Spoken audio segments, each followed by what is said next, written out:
ನಾರಾಯಣಾಯ ಪರಿಪೂರ್ಣಗುಣಾರ್ಣವಾಯ ವಿಶ್ವೋದಯಸ್ಥಿತಿಲಯೋನ್ನಿಯತಿಪ್ರದಾಯ ಜ್ಞಾನಪ್ರದಾಯ ವಿಬುಧಾಸುರಸೌಖ್ಯದುಃಖಸತ್ಕಾರಣಾಯ ವಿತತಾಯ ನಮೋ ನಮಸ್ತೆ. ನೇತ್ರಶಂ ಸ್ತನಮನಂ ಶಮನಗ್ನಂ ನಾಸ್ಯ ತೀರ್ಥಸಲಿಲಸ್ಯ ಸಮಂ ವಾಹ ನಾಸ್ತಿ ವಿಷ್ಣು ಸದೃಶಂ ನನು ದೈವಂ ನಾಸ್ಮದುಕ್ತಿ ಸದೃಶಂ ಹಿತರೂಪಂ. ಪ್ರಥಮೋ ಹನುಮನ್ನಾಮ ದ್ವಿತೀಯೋ ಭೀಮಯೈವ ಚ ಪೂರ್ಣಪ್ರಜ್ಞಸ್ತೃತೀಯಸ್ತು ಭಗವತ್ಕಾರ್ಯಸಾಧಕಃ. ಯಸ್ಯ ವಾ ಕಾಮಧೇನುರ್ನಃ ಕಾಮಿತಾರ್ಥಾನ್ ಪ್ರಯಚ್ಛತಿ ಸೇವೇತಂ ಜಯಯೋಗೀಂದ್ರಂ ಕಾಮಬಾಣಚ್ಛಿದಂ ಸದಾ. ಸತ್ಯಾವಿಘ್ನಕರಾಬ್ಜೋತ್ಥಾನ್ ಪಂಚಾಶದ್ವರ್ಷಪೂಜಕಾನ್ ಸತ್ಯಪ್ರಮೋದತೀರ್ಥಾರ್ಯಾನ್ ನೌಮಿ ನ್ಯಾಯಸುಧಾರತಾನ್. ಶಾಸ್ತ್ರೇಷು ಪಾರದೃಶ್ವಾನಂ ಶಾಸ್ತ್ರಜ್ಞೇಷು ಚ ವತ್ಸಲಂ ದೀನಭಕ್ತೋದ್ಧಾರಕರಂ ಸತ್ಯಾತ್ಮಾನಂ ಗುರುಂ ಭಜೆ. ಆಪಾದಮೌಲಿಪರ್ಯಂತಂ ಗುರೂಣಾಮಾಕೃತಿಂ ಸ್ಮರೇತ್ ತೇನ ವಿಘ್ನಾಃ ಪ್ರಣಶ್ಯಂತಿ ಸಿದ್ಧ್ಯಂತಿ ಚ ಮನೋರಥಾಃ. ಶ್ರೀ ಗುರುಭ್ಯೋ ನಮಃ. ಭಾದ್ರಪದ ಮಾಸದ ಕೃಷ್ಣ ಪಕ್ಷ ನಡೀತಾ ಇದೆ. ಕೃಷ್ಣ ಪಕ್ಷವಾಗಿದ್ದು ಪಕ್ಷ ಮಾಸ ಅಂತ ಪ್ರಸಿದ್ಧವಾದದ್ದು. ಭಾದ್ರಪದ ಮಾಸದಲ್ಲಿ 2 ಭಾಗ ಮಾಡಿ ಪ್ರಾರಂಭದ 15 ದಿನಗಳನ್ನು ಪ್ರೋಷ್ಠಪದಿ ಅಂತ ನಾವು ಭಾಗವತ ಶ್ರವಣಕ್ಕೆ ಅದನ್ನು ಬಳಸ್ತೇವೆ. ಭಾದ್ರಪದ ಮಾಸ ಇದು ದೇವತೆಗಳಿಗೆ ಪಿತೃಗಳಿಗೆ ಇಬ್ಬರಿಗೂ ಅತ್ಯಂತ ಉಪಯುಕ್ತವಾದ ಯೋಗ್ಯವಾದ ಪ್ರೀತ್ಯಾಸ್ಪದವಾದ ಮಾಸ. ಅದರಲ್ಲಿಯೂ ಪಕ್ಷ ಮಾಸ ಅಂದಾಕ್ಷಣ ಕೆಲವರಿಗೆ ಇದು ಕೆಟ್ಟದ್ದು. ಪಕ್ಷ ಮಾಸ ಅಂದರೆ ಪಿತೃಗಳ ಶ್ರಾದ್ದಕ್ಕೆ ಇದು ಪಕ್ಷ ಮಾಸದಲ್ಲಿ ಏನು ಮಾಡಬಾರದು, ಹಿಂಗೆಲ್ಲ ಬಹಳ ಜನ ತಿಳ್ಕೊಂಡಿದ್ದಾರೆ. ಇವತ್ತೊಂದು ವಿಶೇಷ ಏನು ಗೊತ್ತಾ? ಇವತ್ತು ಪಕ್ಷ ಮಾಸದ ಈ ಕೃಷ್ಣ ಪಕ್ಷ ಪಂಚಮಿ ಯಾವ ಮಠದಲ್ಲಿ ನಾವು ಓದಿದ್ದೇವೆ, ಉತ್ತರಾದಿ ಮಠಕ್ಕೆ 50 ವರ್ಷಗಳವರೆಗೆ ರಾಮದೇವರ ಪೂಜಾ ಮಾಡಿದ ಸತ್ಯಪ್ರಮೋದ ತೀರ್ಥರ ಜನ್ಮದಿನ ಇವತ್ತು. ಅವರ ಹುಟ್ಟಿ ದಿನ ಇವತ್ತು. ಭಾದ್ರಪದ ಕೃಷ್ಣ ಪಂಚಮಿ ಅವರ ವರ್ಧಂತಿ ಉತ್ಸವ 2018. ವಿಶೇಷವಾಗಿ ಮಳೆ ತರಿಸುವ ಗುರುಗಳು ಅಂತ. ಅವರು ನಿಲ್ಲು ಅಂದ್ರೂ ಮಳೆ ನಿಲ್ತಿತ್ತು, ಬಾ ಅಂದ್ರೂ ಮಳೆ ಬರೋದು. ಎಂಥ ಪ್ರಸಂಗ ಬಂದ್ರೂ ರಾಮದೇವರ ಪೂಜೆಯನ್ನ 1 ದಿನ ಬಿಡದೆ ಮಾಡಿದಂತಹ ವ್ಯಕ್ತಿಗಳು ಸತ್ಯಪ್ರಮೋದರು. ಇವತ್ತು ಅವರ ಜನ್ಮದಿನ. ಒಂದು ಬಹಳ ಮಹತ್ವದ್ದು ಅಂದರೆ ಸತ್ಯಪ್ರಮೋದ ತೀರ್ಥರು ಖಜೂರಿಗೆ ಬಂದಿದ್ದರು. ಗುಲ್ಬರ್ಗ ಹತ್ರ ಆಳಂದ್ ತಾಲೂಕಿನಲ್ಲಿದೆ. ಆಗ ನಾನು ಒಟ್ಟು 3 ತಿಂಗಳಾಗಿತ್ತು. 86ನೇ ಇಸ್ವಿಯಲ್ಲಿ ಸತ್ಯಪ್ರಮೋದರ ಆಗ ಬಹಳ ಬರ್ತಿದ್ರು ಖಜೂರಿಗೆ. ಅವತ್ತು ರಾಮದೇವರ ಸ್ವಾಮಿಗಳು ಬಂದಾಗ 2 ಸ್ನಾನ ಮಾಡಿರ್ತಾರೆ. ಸಚೈಲ ಸ್ನಾನ ಅಂತ ಒಂದಿರುತ್ತೆ. ಬೆಳಗ್ಗೆ ರಾಮದೇವರ ಪ್ರತಿಮೆಗಳನ್ನೆಲ್ಲ ಇಟ್ಟು ಅದಕ್ಕೆ ಮೇಲ್ತಟ್ಟೆ ಇಟ್ಟು ಮೈಲಿಯಾಗಿ ಪಾದ ಪೂಜೆ ಮುದ್ರೆ ಆಯಿತು. ನಮ್ಮ ತಂದೆ ನನ್ನ ಕರ್ಕೊಂಬಂದು ಪಾದ ಮೇಲೆ ಹಾಕ್ತೇನೆ ಅಂತ ಸ್ವಾಮಿಗಳು ತಲೆ ಹೊಡೆದು, 3 ತಿಂಗಳ ಮಗುವಿಗೆ ಪಾದಕ್ಕೆ ಹಾಕ್ತೀಯ ತಣ್ಣಗೆ, ನಾನು ಕೊಡ್ತೇನೆ, ತೊಡೆ ಮೇಲೆ ಕೊಡುವುದು. ಗಂಡು ಮಗು ಅಲ್ವಾ ಅಂದ್ರೆ ಹೌದು ಸ್ವಾಮಿ, ತೊಡೆ ಮೇಲೆ ಕೊಡುವುದು. ಕುಡಿಸ್ಕೊಂಡು ತಲೆ ಮೇಲೆ ಕೈ ಇಟ್ಟರು. ನಮ್ಮಪ್ಪ ಕೇಳಿದ್ರೆ ಏನು ಮಾಡ್ತೀವಿ ನಿಮಗೆ? ಉಪನಯನ ಮಾಡಿ ಸ್ಕೂಲಿಗೆ ಹಾಕ್ತೇನೆ. ಸ್ಕೂಲಿಗೆಲ್ಲ ಹಾಕ್ಬೇಡ, ವಿದ್ಯಾಪೀಠಕ್ಕೆ ಹಾಕು, ಪಂಡಿತ ಆಗ್ತಾನೆ ಅವನು. ಅದೇನವ್ರು ನನ್ನ ಮುಖ ನೋಡಿ ಹೇಳಿದ್ರು ಗೊತ್ತಿಲ್ಲ. ನಮ್ಮ ತಂದೆ ಇದನ್ನು ಯಾವಾಗಲೂ ಹೇಳೋರು. ಯಾಕೆ ನಾನು ವಿದ್ಯಾಪೀಠಕ್ಕೆ ಕಳಿಸಿದ್ದೆ ಅಂದಾಗಿಲ್ಲ, ಅದು ಒಂದೇ ಹೇಳೋರು. ನನ್ನ ಇಚ್ಛೆ ಇತ್ತೋ ಇಲ್ಲೋ ಗೊತ್ತಿಲ್ಲ. ಸತ್ಯಪ್ರಮೋದ ಸ್ವಾಮಿಗಳಾದರೆ ನಾನು ಎಂದೂ ಮೀರಿಲ್ಲ. ಅವ್ರು ಹೇಳಿದ್ದಕ್ಕೆ 8ನೇ ವರ್ಷ ಮಾಡಿ ಕಳಿಸಿದ್ದೇನೆ ಅಂತ. ನಿಜವಾಗಿಯೂ ನಿಮ್ಗೆ ಆಶ್ಚರ್ಯ ಆಗುತ್ತೆ. ಇವಾಗ ನಿಮ್ಮ ಮನೆಗಳಲ್ಲಿ ಅಕ್ಕಿ ತರ್ತಿರೋ ಇಲ್ಲ ಊಟಕ್ಕೆ, ಅಕ್ಕಿ ಬೇಳೆ ಒಂದು 6 ತಿಂಗಳಿಗೆ ಆಗುವಷ್ಟು ತರ್ತೀರಿ. ಅಕಸ್ಮಾತ್ತಾಗಿ 6 ತಿಂಗಳು 8 ತಿಂಗಳು ವರ್ಷ ಆದರೆ ಹುಳ ಹಿಡಿಯುತ್ತೆ ಅಕ್ಕಿಯಲ್ಲಿ, ಮಾಡೋ ದಿವಸ ಬರೋದಿಲ್ಲ. ನೋಡಿ ವಿಚಿತ್ರ ಅಂದರೆ ಅದೇ ಅಕ್ಕಿ ನೀವು ಬಳಸಿದರೆ 6-8 ತಿಂಗಳಿಗೆ ಹುಳ ಹಿಡಿಯುತ್ತೆ. ಆದರೆ ಅದೇ ಅಕ್ಕಿಯಿಂದ ಮಂತ್ರಾಕ್ಷತೆ ಕಲಿಸಿ ದೊಡ್ಡವರು ಕೊಟ್ಟರೆ ಅದು ಏನು ವಿಚಿತ್ರ ಶಕ್ತಿ ಇರುತ್ತೆ ಅದರಲ್ಲಿ. ಜ್ಞಾನಿಗಳ ಕೈಯಿಂದ ಬಂದದ್ದು. ಸತ್ಯಪ್ರಮೋದ ತೀರ್ಥರ ಕೊಟ್ಟ, ಸತ್ಯಧ್ಯಾನ ತೀರ್ಥರ ಕೊಟ್ಟ ಮಂತ್ರಾಕ್ಷತೆ ಇವತ್ತಿಗೂ ಅನೇಕ ಜನರ ಮನೆಯಲ್ಲಿವೆ. ಸತ್ಯಧ್ಯಾನ ತೀರ್ಥರ ಆದ ಮೇಲೆ ಸತ್ಯಾತ್ಮರು ಬಂದರೆ 30 ವರ್ಷ ಆಯಿತು. ಸತ್ಯಪ್ರಮೋದರ 50 ವರ್ಷ ಆಯಿತು. ಋಷೀಣಾಂ ಪುನರಾತ್ಮೀಯಾನಾಂ ವಾಚಮರ್ಥೋನುಭಾವತಿ. ಇಂತಹ ಮಹಾ ತಪಸ್ವಿಗಳು ಸತ್ಯಪ್ರಮೋದ ತೀರ್ಥರ ಜನ್ಮದಿನ. ವಿಶೇಷವಾಗಿ ನಮ್ಮ ಕುಲಗುರುಗಳಾದ ಸತ್ಯಾತ್ಮ ತೀರ್ಥರನ್ನು ನಾವು ಸ್ಮರಣೆ ಮಾಡಬೇಕು. ಇವತ್ತು ಯಾವ ಮಠದಲ್ಲಿ ಕೂತಿದ್ದೇವೆ, ಚೆನ್ನಾಗಿ ರೂಮ್ ಇದೆ, ಬೆಚ್ಚಗೆ ಕೂತಿದ್ದೇವೆ ಅಂದರೆ ಈ ಮಠವನ್ನು ಕಟ್ಟಿಸಿ ಇಲ್ಲಿ ಬರುವ ಯಾತ್ರಾರ್ಥಿಗಳಿಗೆ ಅನುಗ್ರಹವನ್ನು ಗುರುಗಳು ಮಾಡಿಕೊಟ್ಟಿದ್ದಾರೆ. ವಿಶೇಷವಾಗಿ ನಾವೆಲ್ಲರೂ ಬದರಿಗೆ ಬಂದಿದ್ದೇವೆ. ಏನಿದು ಈ ಕ್ಷೇತ್ರಕ್ಕೆ ಬದರಿ ಅಂತ ಹೆಸರು ಯಾಕೆ, ವಿಶಾಲ ಬದರಿ ಅಂತ ಯಾಕೆ ಹೆಸರು ಬಂತು, ಈ ಕ್ಷೇತ್ರಕ್ಕೆ ಮೊಟ್ಟ ಮೊದಲು ಬಂದದ್ದು ಯಾರು,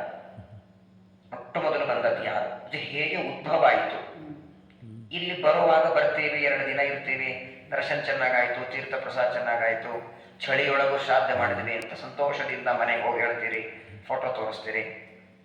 ಅಷ್ಟು ಮಾಡಿದ ಮಾತ್ರಕ್ಕೆ ಯಾತ್ರೆ ಸಂಪೂರ್ಣ ಆಗೋದಿಲ್ಲ. ವಾಸ್ತವಿಕವಾಗಿ ಯಾವುದೇ ಯಾತ್ರೆ ಎಲ್ಲಿ ಮುಗಿಯುತ್ತೆ ಹೇಳಿ?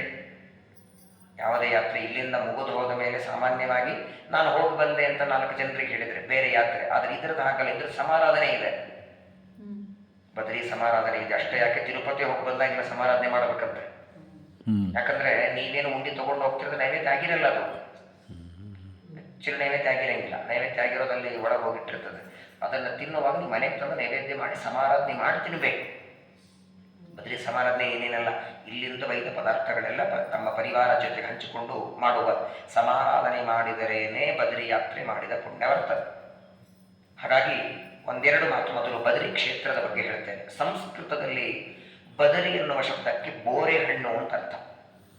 ಬೋರೆ ಹಣ್ಣು, ಇಲ್ಲೆಲ್ಲ ಬೋರೆ ಹಣ್ಣಿನ ಗಿಡಗಳು, ಅದ್ಭುತವಾದ ಹಣ್ಣುಗಳು ಗೊತ್ತಾಯ್ತು. ಬೋರೆ ಹಣ್ಣು ಅಂದಾಗ ಏನಾಯಿತು, ಭಾಗವತದ 4ನೇ ಸ್ಕಂದದಲ್ಲಿ ಶುಕಾಚಾರ್ಯರು ವಂಶಾವಳಿಯನ್ನು ಹೇಳುವಾಗ ಪರಮಾತ್ಮನ ಮಕ್ಕಳು ಬ್ರಹ್ಮದೇವರು, ಬ್ರಹ್ಮದೇವರ ಮಗ ಸ್ವಯಂಭುವ ಮನು, ಆ ಮನುವಿನ ವಂಶದಲ್ಲಿ ನಾವೆಲ್ಲ ಬಂದದ್ದಕ್ಕೆ ಮಾನವ ಅಂತ ನಮ್ಗೆ ಹೆಸರು ಬಂತು.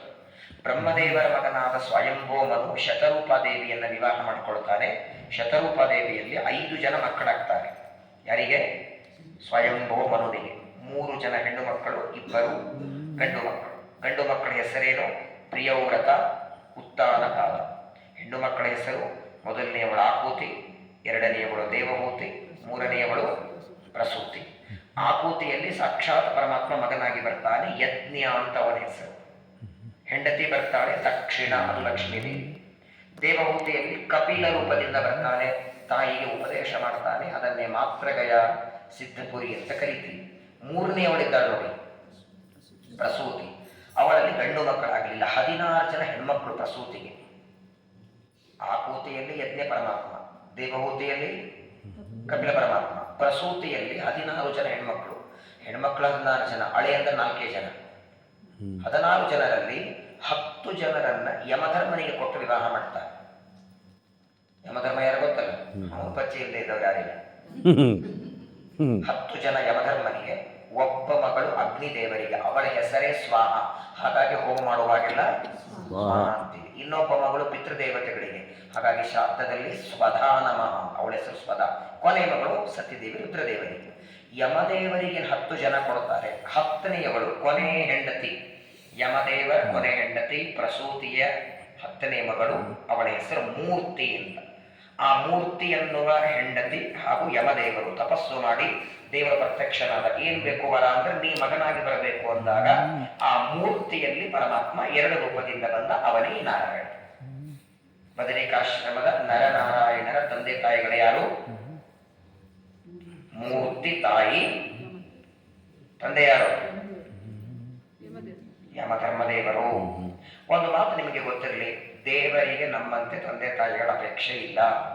ಅವರ ಶರೀರ ರಕ್ತ ಮಾಂಸದ್ದಲ್ಲ.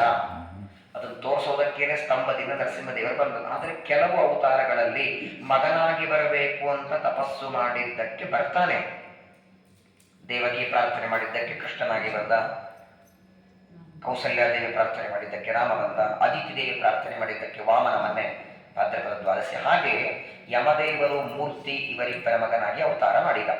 ಅವತಾರ ಮಾಡುವಾಗ ವಯಸ್ಸು ಸಾಮಾನ್ಯವಾಗಿ ತಾಯಿಯ ಗರ್ಭದಿಂದ ಮಕ್ಕಳು ಎಷ್ಟು ಬರ್ತವೆ? 9 ತಿಂಗಳು. ಆದರೆ ಮೂರ್ತಿಯ ಗರ್ಭದಿಂದ ಬರುವಾಗಲೇ ನಾರಾಯಣನಿಗೆ 8 ವರ್ಷ. ನರ ಅಂದ್ರೆ ಯಾರು ಗೊತ್ತಾ? ಶೇಷದೇವರು. ನರನಾರಾಯಣ ಶೇಷದೇವರು. ಶೇಷದೇವರು ಮುಂದೆ ಅರ್ಜುನನಾಗಿ ಬರ್ತಾರೆ ತ್ರೇತಾದ್ವಾಪರದಲ್ಲಿ.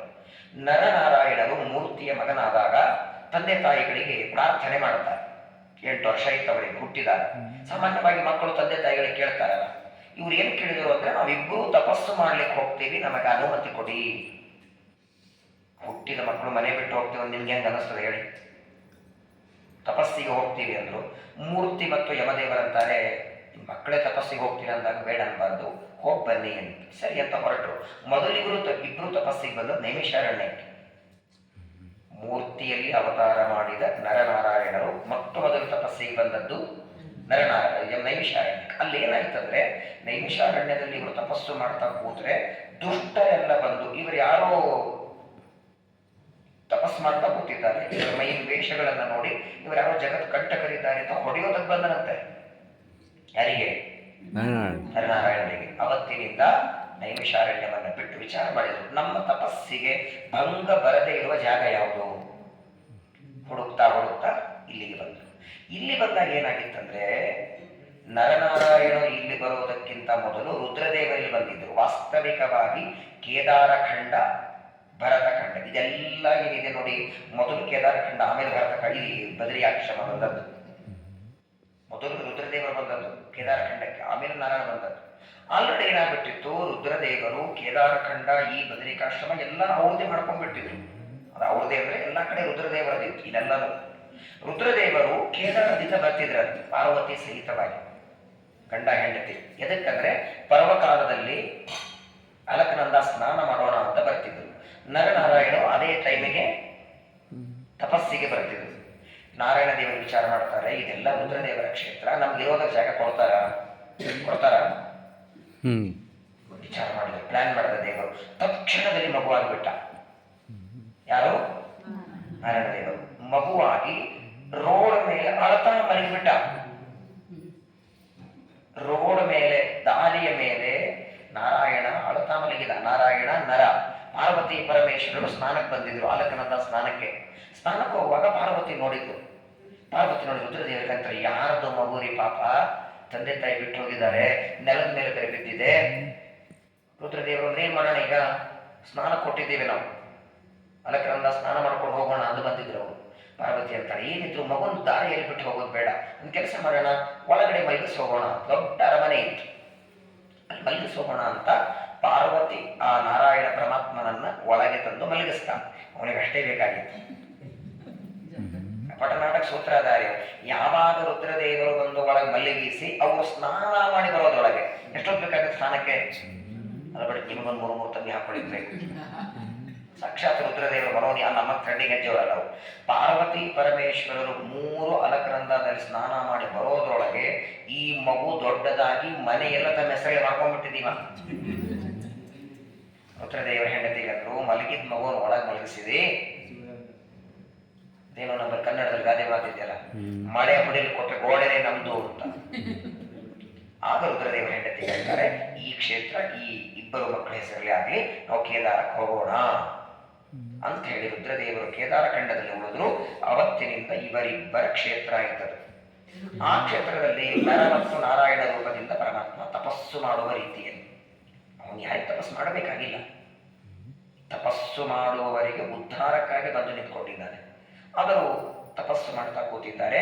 ಇಂದ್ರದೇವರು ಅಪ್ಸರಾಸ್ತ್ರೀಯಲ್ಲಿ ಕರೆದು, ರಂಭಾ, ಊರ್ವಶಿ ಅಲ್ಲ, ರಂಭಾ, ತಿಲೋತ್ತಮ, ಮೇನಕ ಅವರನ್ನೆಲ್ಲ ಕರೆದು, ನಿಮ್ಮಿಂದ ಒಂದು ಕೆಲಸ ಆಗ್ಬೇಕು.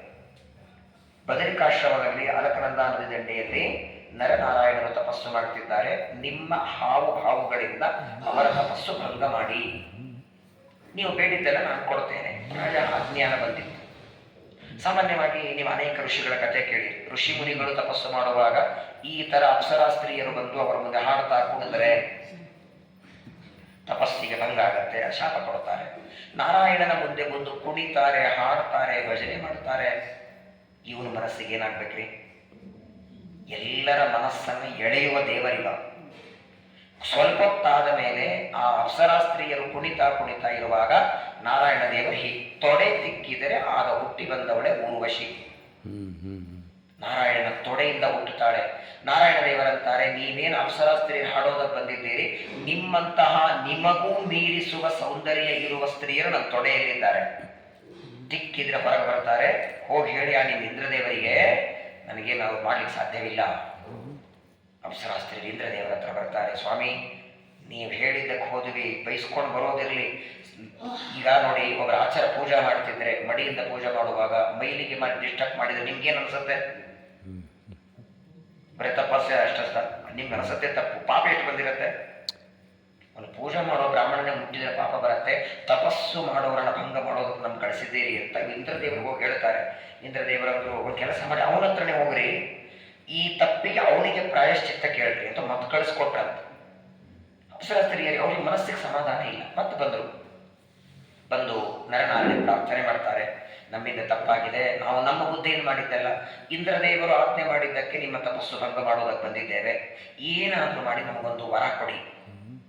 ಶಾಪ, ನಮಗೊಂದು ಮನಸ್ಸಿಗೆ ನೋವಾಗ್ತಾ ಇದೆ, ಏನಾದರೂ ವರ ಕೊಡಿ, ಅನುಗ್ರಹವನ್ನು ಮಾಡಿ ಅಂದಾಗ ಪರಮಾತ್ಮ ಅಂತಾನೆ, ಇವಾಗ ನನ್ನ ತಪಸ್ಸು ಭಂಗ ಮಾಡೋದಕ್ಕೆ ಬಂದಿದ್ದೀರಲ್ಲ, ಒಂದು ಕೆಲಸ ಮಾಡಿ, ದ್ವಾಪರದಲ್ಲಿ ದೇವಕಿಯ ಗರ್ಭದಿಂದ ಕೃಷ್ಣನಾಗಿ ಬರ್ತೇನೆ, ನೀವೆಲ್ಲ ಗೋಪಿಕಾ ಸ್ತ್ರೀಯರಾಗಿ ಬನ್ನಿ, ನಿಮ್ಮ ಜೊತೆಗೆ ವಿಹಾರ ಮಾಡ್ತೇನೆ. ವರ ಕೊಟ್ಟುಬಿಟ್ಟಾನೆ. ನಾರಾಯಣ ರೂಪದಿಂದ ಆ ಅಪ್ಸರಾ ಸ್ತ್ರೀಯರಿಗೆ ವರ ಕೊಡ್ತಾನೆ. ಅವರೇ ಮುಂದೆ ದ್ವಾಪರದಲ್ಲಿ ಬರ್ತಾರೆ. ಹಾಗಾಗಿ ಗೋಪಿಕಾ ಸ್ತ್ರೀಯರ ಕೈ ಹಿಡಿದು ಕೃಷ್ಣ ಕುಣಿತಾನೆ ಹೇಗೆ ಅಂತ ಪರೀಕ್ಷಿತರು ಕೇಳ್ತಾರೆ. ಯಾಕಂದ್ರೆ ನೀವು ಅವತಾರ ಮಾಡಿದ್ದೆ ಪರಿತ್ರಾಣಾಯ ಸಾಧೂನಾಂ ವಿನಾಶಾಯ ಚ ದುಷ್ಕೃತಾಂ ಧರ್ಮ ಸಂಸ್ಥಾಪನಾರ್ಥಾಯ. ಇದೇನಾ ಧರ್ಮ ಸ್ಥಾಪನೆ ಅಂದ್ರೆ ಕಂಡವ್ರ ಕೈ ಹೆಂಗ್ ಕುಡಿಯೋದು? ಪರಸ್ತ್ರೀಯರ ಕೈ ಹೆಂಗ್ ಕುಣಿತಾನಂದ್ರೆ ಇವರು ಯಾರು ಪರಸ್ತ್ರೀಯರಿಲ್ಲಪ್ಪ, ದೇವಲೋಕದ ಅಪ್ಸರಿಯರು, ನಾರಾಯಣದ ವರ ಪಡೆದವರು. ನಾರಾಯಣ ರೂಪ ಪರಮಾತ್ಮ ವರ ಪಡೆದ ಮೇಲೆ ಅಷ್ಟೊತ್ತಿಗೆ ಏನಾಯಿತು, ಇಂದ್ರದೇವರು ಬಂದರು. ಗೊತ್ತಾಯ್ತಲ್ಲ ಅವರಿಗೆ. ಇಂದ್ರದೇವರಂತಾರೆ, ಸ್ವಾಮಿ, ಅಪ್ಸರಾಸ್ತ್ರೀಯರನ್ನು ಕಳಿಸಿದ್ದು ನಾನೇ, ತಪಸ್ಸು ಭಂಗ ಮಾಡುವಂತೆ ಮಾಡಿದ್ದು ನಾನೇ, ಅಜ್ಞಾನದಿಂದ ಮಾಡಿದ್ದೇನೆ, ಕ್ಷಮಾ ಮಾಡು. ಆದರೆ ನೀನು ನಾರಾಯಣ ರೂಪದಿಂದ ನರನಾಗಿ ನಾನಿನ್ನ ಹತ್ರ ಇರ್ತೇನೆ, ಇದೇ ಒಂದು ರೂಪದಿಂದ ನೀನು ನನಗೆ ಭಗವದ್ಗೀತಾ ಉಪದೇಶ ಮಾಡಬೇಕು. ದೇವರನ್ನ ಎರಡು ಕೆಲಸ ಒಮ್ಮೆ ಹೆಂಗೆ ಮಾಡಲಿ? ನಾರದರ ಆಕ್ಚುಲಿ ಇದಕ್ಕೆ ನಾರದ ಕ್ಷೇತ್ರ ಅಂತ ಒಂದು ಹೆಸರಿದೆ ಈ ಪರಿಸರಕ್ಕೆ. ಆ ಸಂದರ್ಭದಲ್ಲಿ ನಾರದರು ಸಂಚಾರ ಮಾಡ್ತಾ ಬಂದಿರ್ತಾರೆ. ನಾರದರು ಬಂದಾಗ ದೇವರಿಗೆ ಅಂತಾರೆ, ಸ್ವಾಮಿ, ನೀನೊಂದು ಕೆಲಸ ಮಾಡು, ವಾಸ್ತವಿಕವಾಗಿ ನೋಡಿ, ಈ ಇದಕ್ಕೆ ತಿರುಪತಿಗೆ, ತಿರುಮಲದ ಬೆಟ್ಟಕ್ಕೆ ಪ್ರತಿ ಯುಗದಲ್ಲಿ ಒಂದೊಂದು ಹೆಸರಿದೆ ಅಂತ ನಾಳೆ ವೆಂಕಟೇಶ್ ಮಾತನಾಡಿ ಕೇಳ್ತೀವಿ. ಕೃತಯುಗದಲ್ಲಿ ವೃಷಭಾಚಲ, ತ್ರೇತಾದಲ್ಲಿ ಅಂಜನಾಚಲ, ದ್ವಾಪರದಲ್ಲಿ ಶೇಷಾಚಲ, ಕಲಿಯುಗದಲ್ಲಿ ವೆಂಕಟಾಚಲ. ಹಂಗೆ ಈ ಕ್ಷೇತ್ರಕ್ಕೂ ನಾಗಯುಗದಲ್ಲಿ 4 ಹೆಸರಿದೆ. ವಿಶಾಲ ಅನ್ನೋದು ದ್ವಾಪರ ಯುಗದ ಹೆಸರದು, ಬದರಿ ಅನ್ನೋದು ಈ ಕಲಿಯುಗದ ಹೆಸರು, ಇಂದಿನ 2 ಯುಗದಲ್ಲಿ ಬೇರೆ ಹೆಸರಿದೆ. ಇದಕ್ಕೆ ವಿಶಾಲ ಬದರಿ ಅಂತ ಯಾಕೆ ಬಂತು ಅಂದ್ರೆ, ಸೂರ್ಯವಂಶದಲ್ಲಿ ಒಬ್ಬ ರಾಜ ಇದ್ದ, ಅವನ ಹೆಸರು ವಿಶಾಲ ಅಂತ ಸೂರ್ಯವಂಶದಲ್ಲಿ ಬರ್ತಾನೆ. ಪ್ರಾಯ ಸೂರ್ಯವಂಶದ ರಾಜರ ಕಥೆಯನ್ನೆಲ್ಲ ನೀವು ಹರಿವಂಶದಲ್ಲಿ ಕೇಳಿರ್ತೀರಿ. ಆ ಭಾರಿ ದೊಡ್ಡ ರಾಜ, ಧಾರ್ಮಿಕ ರಾಜ ವಿಶಾಲ ಅಂತ ಹೆಸರು. ಸಮೃದ್ಧವಾದ ರಾಜ್ಯ ಆಳ್ತಿದ್ದ. ಒಂದು ಬಾರಿ ಶತ್ರುಗಳು ಆಕ್ರಮಣ ಮಾಡಿದ್ರು ಅವನ ಮೇಲೆ. ರಾಜರ ಮೇಲೆ ಶತ್ರುಗಳು ಆಕ್ರಮಣ ಮಾಡಿದ್ರೆ ರಾಜನ ಜೊತೆಗೂ ಸೈನ್ಯ ಬೇಕಲ್ಲ, ಆದರೆ ಇವನ ಸೈನ್ಯ ಸಾಲಿಲ್ಲ. ಶತ್ರುಗಳ ಮುಂದೆ ಸೈನ್ಯ ಸಾಲದೇ ಇದ್ದಾಗ ಸಮಗ್ರವಾದ ರಾಜ್ಯವನ್ನೇ ಅಪಹಾರ ಮಾಡಿಬಿಡ್ತಾರೆ. ಕಂಗಾಲಾಗಿಬಿಟ್ಟ ವಿಶಾಲ ರಾಜ. ಆಗ ಅವನಿಗೆ ನಾರದರು ಈ ಕ್ಷೇತ್ರಕ್ಕೆ ಹೋಗೋದಕ್ಕೆ ಹೇಳ್ತಾರೆ. ಅಲಕನಂದಿಯಲ್ಲಿ ಸ್ನಾನ ಮಾಡಿ ಇಲ್ಲಿ ತಪಸ್ಸು ಮಾಡ್ತಾ ಕೂತಿದ್ದಾರೆ ನರನಾರಾಯಣರು. ಅವರ ಅನುಗ್ರಹ ಪಡಿ ಕಳ್ಕೊಂಡ ಸಂಪತ್ತು ಮತ್ತೆ ಬರ್ತದೆ ಅಂತ ಕಳಿಸಿಕೊಡ್ತಾರೆ. ನಾರದರ ಮಾತಿನಂತೆ ಈ ಕ್ಷೇತ್ರಕ್ಕೆ ಬಂದು ವಿಶಾಲ ರಾಜ ನರನಾರಾಯಣರನ್ನ ತಪಸ್ಸು ಮಾಡ್ತಾನೆ. ದೇವರು ಪ್ರತ್ಯಕ್ಷ ಆಗಿ ಬಂದ. ಆಕ್ಚುಲಿ ತಪಸ್ಸು ಮಾಡಿದ್ದಕ್ಕೆ ಶತ್ರುಗಳಿಂದ ಕಳ್ಕೊಂಡೋದ ರಾಜ್ಯ ಪಡಿಲಿಕ್ಕೆ. ನಾರಾಯಣ ಪರಮಾತ್ಮ ಪ್ರತ್ಯಕ್ಷನಾಗಿ ನೀನು ತಪಸ್ಸಿಗೆ ಬಂದಿದ್ದೇನೆ, ಏನಾದರೂ ವರ ಬೇಡು ಅಂದ್ರೆ ರಾಜ್ಯ ಬೇಡಲೇ ಇಲ್ಲಿವ, ಈ ಕ್ಷೇತ್ರ ನನ್ನ ಹೆಸರಲ್ಲಿ ಪ್ರಸಿದ್ಧ ಆಗಲಿ ಅಂತ ಹೇಳಿಬಿಟ್ಟ. ವರ ಹೊಂದಲೇ ವಿಶಾಲ ಬದರಿ ಅಂತ ಇದಕ್ಕೆ ಹೆಸರು ಬರಲಿ. ದ್ವಾಪರ ಯುಗ, ಯಾಕಂದ್ರೆ ದ್ವಾಪರ ಯುಗದ ಕೃಷ್ಣ, ಕಲಿಯುಗದಲ್ಲಿ ಮುಂದೆ ಅವನೇ ಇದೇ ರೂಪದಿಂದ ನಿಲ್ಲಬೇಕಾಗಿ. ಈಗ ಎರಡಾಗ್ಬೇಕು. ಇದೇ ನಾರಾಯಣನಿಗೆ ನೀ ಕೃಷ್ಣನಾಗಿ ನನಗೆ ಭಗವದ್ಗೀತೆ ಉಪದೇಶ ಮಾಡುವಂತ ಅರ್ಜುನ ಪ್ರಾರ್ಥನೆ ಮಾಡ್ಕೊಂಡಿದ್ದಾನೆ. ಹಾಗಾಗಿ ನರ ಶೇಷದೇವರ ವೇಷವೇ ಅರ್ಜುನ. ಹಾಗಾಗಿ ಆ ನರನಾರಾಯಣನೇ ಕೃಷ್ಣಾರ್ಜುನರಾಗಿ ದ್ವಾಪರದಲ್ಲಿ ಬರಬೇಕು. ದ್ವಾಪರ ಯುಗ ಕಲಿಯುಗದ ಸಂಬಂಧ ಆಗಲಿ ಅನ್ನೋದಕ್ಕೆ ವಿಶಾಲ ದ್ವಾಪರ ಯುಗದ ಹೆಸರು, ಬದರಿ ಕಲಿಯುಗದ ಹೆಸರು, ಎರಡೂ ಸೇರಿ ವಿಶಾಲ ಬದರಿ ಅಂತ ಈ ಕ್ಷೇತ್ರಕ್ಕೆ ಬಂದದ್ದು. ಇದು ಪುರಾಣ ಪ್ರಸಿದ್ಧವಾದದ್ದು. ಈ ಕ್ಷೇತ್ರದ ಬಗ್ಗೆ ಸ್ಕಂದ ಪುರಾಣ ತುಂಬಾ ಹೇಳುತ್ತೆ. ಒಂದು ಬಾರಿ ಬದರಿಕಾಶ್ರಮಕ್ಕೆ ಬಂದು ಬದರಿಯಲ್ಲಿ ಒಂದು ದಿನ ಬದರಿಯಲ್ಲಿ ನಿಂತ್ರೆ ಸಮಗ್ರವಾದ ಭರತಖಂಡವನ್ನ 1 ವರ್ಷ ನಿತ್ಯ ಸಂಚಾರ ಮಾಡಿದಾಗ ಬರುವಷ್ಟು ಪುಣ್ಯ ಬರ್ತದೆ. ಇಡೀ ಭರತಖಂಡ 1 ವರ್ಷ ಸಂಚಾರ ಮಾಡಿ ಎಲ್ಲ ನದಿಗಳಲ್ಲಿ ಸ್ನಾನ ಮಾಡಿದ ಪುಣ್ಯ 1 ದಿನ ಬದರಿಕಾಶ್ರಮದಲ್ಲಿ ಉಳಿದರೆ ಬರ್ತದೆ. ಅಷ್ಟು ಪ್ರಾಧಾನ್ಯತೆ ಬದರಿಕಾಶ್ರಮಕ್ಕೆ ಕೊಟ್ಟಿದ್ದಾರೆ. ವಿಶಾಲ ಅನ್ನೋದಕ್ಕೆ ಪುರಾಣದಿಂದ ಬಂದದ್ದು ವಿಶಾಲವೆಂಬ ರಾಜನ ಹೆಸರು. ಈ ಉತ್ತರಾದಿಪಟ್ಟದ ಇನಾಗ್ರೇಷನ್ ಆಯ್ತಲ್ಲ, ಆ ಸಂದರ್ಭದಲ್ಲಿ ನಮ್ಮ ಸತ್ಯಾತ್ಮ ತೀರ್ಥರ ಸ್ವಾಮಿಗಳು ಪ್ರವಚನ ಮಾಡುವಾಗ ಹೊಸ ಅರ್ಥ ಹೇಳಿದರು. ಸ್ವಾಮಿಗಳ ಪ್ರವಚನ ನಿಮಗೆಲ್ಲ ಗೊತ್ತಲ್ಲ, ಒಂದೊಂದು ಶಬ್ದಕ್ಕೆ ಗ್ರಂಥತಾಂ ಶ್ರುತಿಷು ವಿತ್ತದಶಾರ್ಥಂ. ನಮ್ಮ ಶ್ರೀಮದ್ ಆನಂದ ತೀರ್ಥ ಭಗವತ್ಪಾದಾಚಾರ್ಯರ ಚರಿತ್ರೆ ಸುಮಧ್ವ ವಿಜಯ 16 ಸರ್ಕ. ಆಚಾರ್ಯರು ಗೀತಾ ಭಾಷ್ಯ ಬರೆದು ಮೊದಲು ಬಂದದ್ದು ಈ ಕ್ಷೇತ್ರಕ್ಕೆ. ಉಡುಗೊರೆ ಕೊಡೋದಕ್ಕೆ ಬಂದರಂತೆ ನಾರಾಯಣನಿಗೆ. ತಾವು ಬರೆದ ಭಗವದ್ಗೀತಾ ನೀನು ಅರ್ಜುನಿಗೆ ಹೇಳಿದ್ದಿ, ಅದಕ್ಕೆ ಭಾಷ್ಯ ನಾನು ಬರ್ತಿದ್ದೇನೆ, ಸರಿ ಬರ್ತಿದ್ದೇನೆ ಅಂತ ತೋರ್ಸೋದಕ್ಕೆ ಇಲ್ಲಿ ಬರ್ತಾರೆ. ಇಲ್ಲಿ ಬಂದಾಗಲೇನೆ 48 ದಿನ ಆಚಾರ್ಯರು ಕಾಷ್ಟಮೌನ ವ್ರತ ಮಾಡ್ತಿರ್ತಾರೆ. ಪ್ರತಿನಿತ್ಯ 4 ಗಂಟೆಗೆ ಹೇಳ್ತಿದ್ರಂತೆ. ವ್ಯಜ್ಜನಂ ವ್ಯದಿತ ಶೀತಲ ಗಂಗಾ ವಾರಿನಿತ್ಯ ಅರುಣೋದಯ ಕಾಲೇ. 4 ಗಂಟೆಗೆ ಅರುಣೋದಯ ಕಾಲದಲ್ಲಿ ಆಚಾರ್ಯರು ಈ ಅಲಕನಂದಿಯೊಳಗೆ 108 ಬಾರಿ ಮುಳುಗುತ್ತಿದ್ದರು.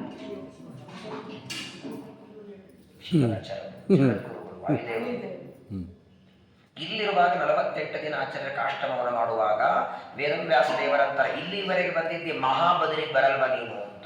ಇದು ವಿಶಾಲ ಬದರಿ. ಇನ್ನೊಂದು ಬದರಿ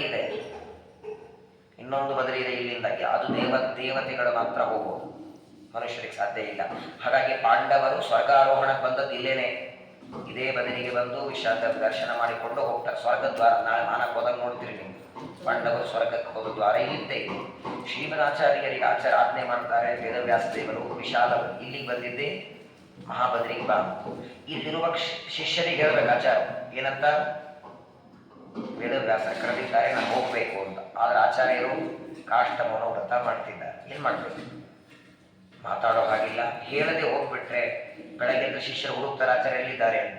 ಆಗ ಆಚಾರ್ಯರು 4 ಮಾತು ಬರೆದಿಲ್ಲ. 4 ಮಾತು ಹೇಳ್ರಿ ಅಂತಾರಲ್ಲ. ಶ್ರೀಮದಾಚಾರ್ಯರು ಈ ವಿಶಾಲ ಬದರಿಯಿಂದ ಮಹಾಬದರಿಗೆ ಹೋಗುವಾಗ ತಮ್ಮ ಶಿಷ್ಯರಿಗೆ ಹೇಳಿದ 4 ಮಾತು ಬರೆದಿರ್ತಾರೆ. ನೇದೃಶಂ ಸ್ತನಮಲಂ ಶಮಲಗ್ನಂ ನಾಸ್ಯ ತೀರ್ಥ ಸಲಿಲಸ್ಯ ಸಮಂ ವಾ ನಾಸ್ತಿ ವಿಷ್ಣು ಸದೃಶಂ ನನು ದೈವಂ ನಾಸ್ಮದುಕ್ತಿ ಸದೃಶಂ ಹಿತರೂಪಂ. ಬದರಿ ಕ್ಷೇತ್ರಕ್ಕೆ ಸಮಾನವಾದ ಕ್ಷೇತ್ರ ಇಡೀ ಭರತಖಂಡದಲ್ಲಿ ಇನ್ನೊಂದಿಲ್ಲ. ಅಲಕನಂದೆಗೆ ಸಮಾನವಾದಂತಹ ತೀರ್ಥ ಇನ್ನೊಂದಿಲ್ಲ. ಇಲ್ಲಿರುವ ನಾರಾಯಣನಿಗೆ ಸದೃಶನಾದ ದೇವರು ಮತ್ತೊಬ್ಬರಿಲ್ಲ. ಹಾಗೆಯೇ ನಮ್ಮ ಸರ್ವಮೂಲ ಗ್ರಂಥಗಳಿಗೆ ಸಮಾನವಾದ ಇನ್ನೊಂದು ಹಿತ ಮಾತು ನಿಮಗೆ ಇಲ್ಲ. ಇಷ್ಟು ಬರೆದು 4 ಶ್ಲೋಕ ಬರೆದಿಟ್ಟಿದ್ದಾರೆ. 4ನೇ ದಿನ ಆಚಾರ್ಯರು ಬದರಿಕಾಶ್ರಮಕ್ಕೆ ಹೋಗಿ ಮಹಾಬದರಿಯಲ್ಲಿ ವೇದವ್ಯಾಸ ದೇವರ ನಾರಾಯಣ ದೇವರ ದರ್ಶನ ಮಾಡಿಕೊಂಡು ಅಲ್ಲಿಂದ ಮತ್ತೆ ತಿರುಗಿ ಬರ್ತಾರೆ. ಇಲ್ಲಿ ಬಂದು ಇಲ್ಲಿಂದ ಉಡುಪಿಗೆ ಹೋಗ್ತಾರೆ. ಇಲ್ಲಿಂದ ಉಡುಪಿಗೆ ಹೋದ ಮೇಲೇನೆ ಉಡುಪಿಯಲ್ಲಿ ಕೃಷ್ಣನ ಸ್ಥಾಪನೆ ಮಾಡಿದ್ದು. ಅಲ್ಲಿವರೆಗೆ ಉಡುಪಿಯಲ್ಲಿ ಕೃಷ್ಣ ಇರಲಿಲ್ಲ, ಅನಂತೇಶ್ವರ ದೇವಾಲಯ ಒಂದೇ ಇತ್ತು. ಆಚಾರ್ಯರಿಗೆ ಕೃಷ್ಣನ ಪ್ರತಿಷ್ಠಾಪನೆ ಮಾಡುವಂತೆ ಪರಮಾತ್ಮನ ಪ್ರೇರಣೆ. ನನ್ವನನ್ಯ ಶರಣಾತ್ಮನಾಂ ಸತಾಂ ಸಿದ್ಧಿ ವಿಘ್ನ ಮುಖ ದೋಷ ದೇಶಗಳು. ಹೀಗಾಗಿ ಶ್ರೀಮದ್ ಆಚಾರ್ಯರು ಓಡಾಡಿದ ಜಾಗದಲ್ಲಿ ಬಂದಿದ್ದೇವೆ ನಾವು. ವಿಚಾರ ಮಾಡಿ, ಇವತ್ತು ಬೆಳಗ್ಗೆ 10 ಗಂಟೆಗೆ ಬದರಿಯಲ್ಲಿ ಕಾಲಿಟ್ಟಿದ್ದೇವೆ. ಈಗ 10 ಗಂಟೆ ಆಗ್ತಿದೆ. 12 ತಾಸು ಈ ಕ್ಷೇತ್ರದಲ್ಲಿದ್ದೇವೆ.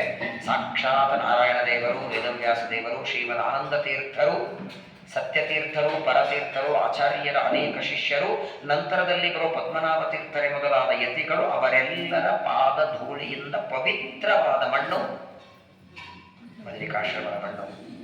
ಬರೋದೇ ಅನಂತ ಜನ್ಮಗಳ ಪುಣ್ಯ. ಬದರಿ ಕ್ಷೇತ್ರ ಸಮಾನ ಇನ್ನೊಂದು ಸ್ಕಂದ ಪುರಾಣ ಹೇಳುತ್ತೆ, ನಭೂಮೋ ನ ದೃಶ್ಯತೆ.